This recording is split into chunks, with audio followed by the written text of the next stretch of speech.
the cemetery where it's outside and we're all sitting there, or would you prefer to be in the church to have a service? No, but there's a village that's smaller than this one. She wouldn't,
wherever it was that they were camping and fishing.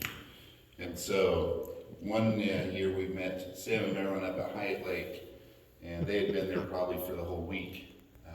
And I don't know if you guys know this, but Marilyn is feisty when it comes to her fishing. So when I got there, I don't think we even had camp set up yet, and she wanted to challenge me to a fishing derby. And so Sam was our captain of the boat, and Marilyn explained to me that she had this perfect little frog lure that was going to win the competition with ease. And so I said, that's fine, I'll just use whatever Sam has on his pole, and we'll go out. So we get out, she gets in the boat, Sam gets into the back of the boat where the motor is, and because I'm a little younger than they are, I thought, well, I'll push off the beach there. And so I happened to be wearing some sandals, and so when I pushed the boat out and I brought my leg over like this to get in, my toe of my sandal had picked up a nice big chunk of mud and launched it over and hit Marilyn right in the forehead. And then it just kind of oozed down behind her glasses. And it was terrible, but kind of funny too. So we went out into the boat, and after she cleaned up a little bit, and we were probably only fishing for a few minutes, and we got our lines out. And if you're trolling with another person, as soon as the other person catches a fish, you have to roll your line up too, so it doesn't get snagged. So we'd only been out there for a few minutes, and I said, oh, fish on, I got one. And so that went on for probably about an hour. I don't think Marilyn even caught a fish that day. And she would just give me the most evil of eye every time she had to reel up her fishing line with the mud on her face and everything.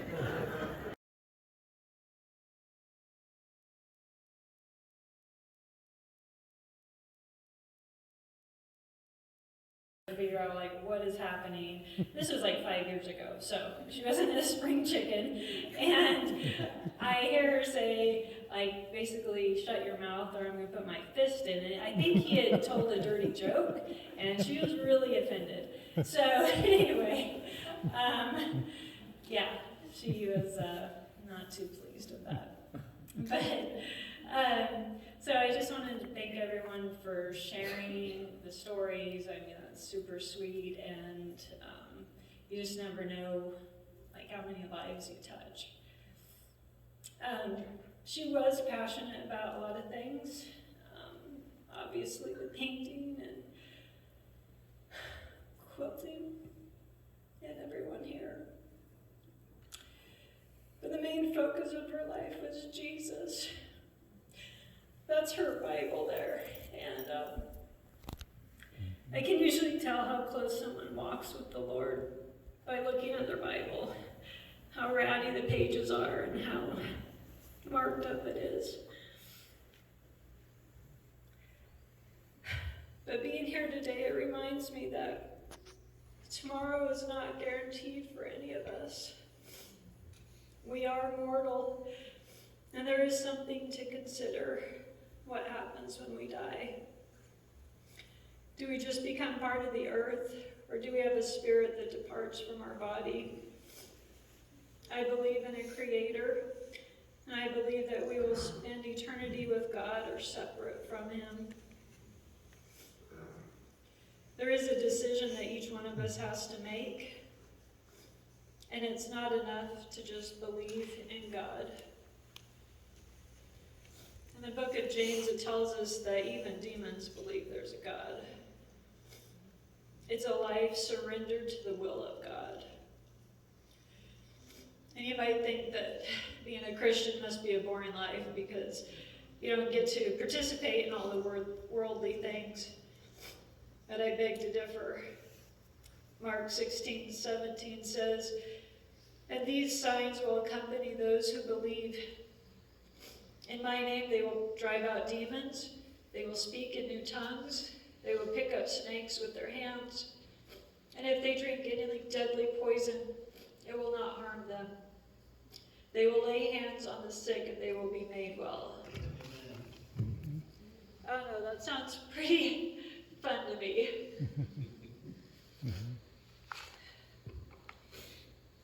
What gives me hope each day that I wake up is knowing that one day the sorrows and pain of this world will be no more.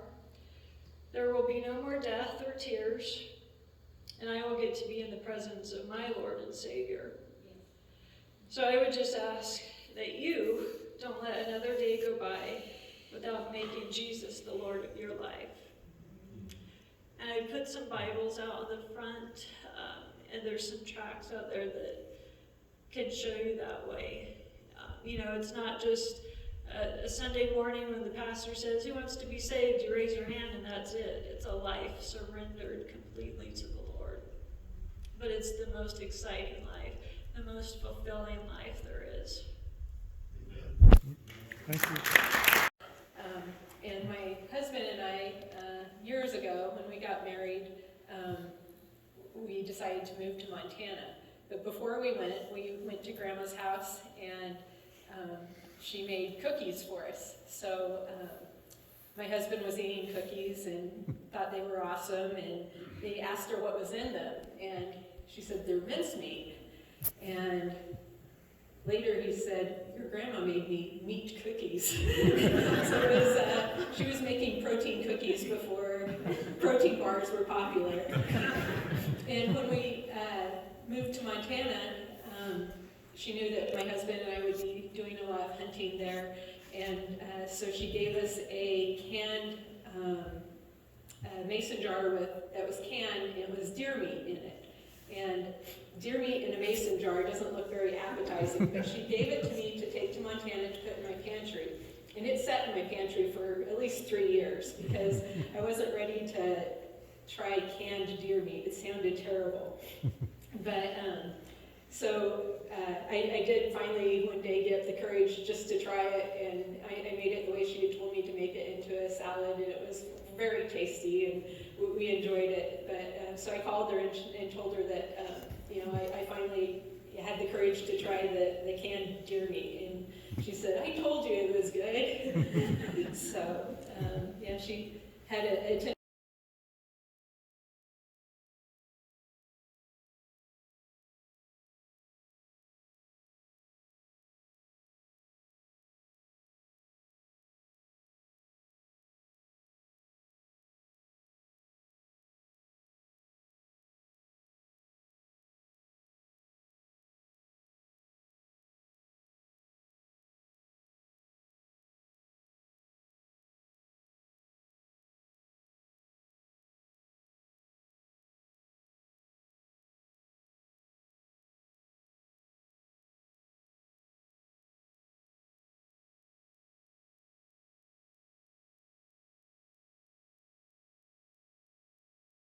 just wanted to read it. It's not a song, but it's a poem.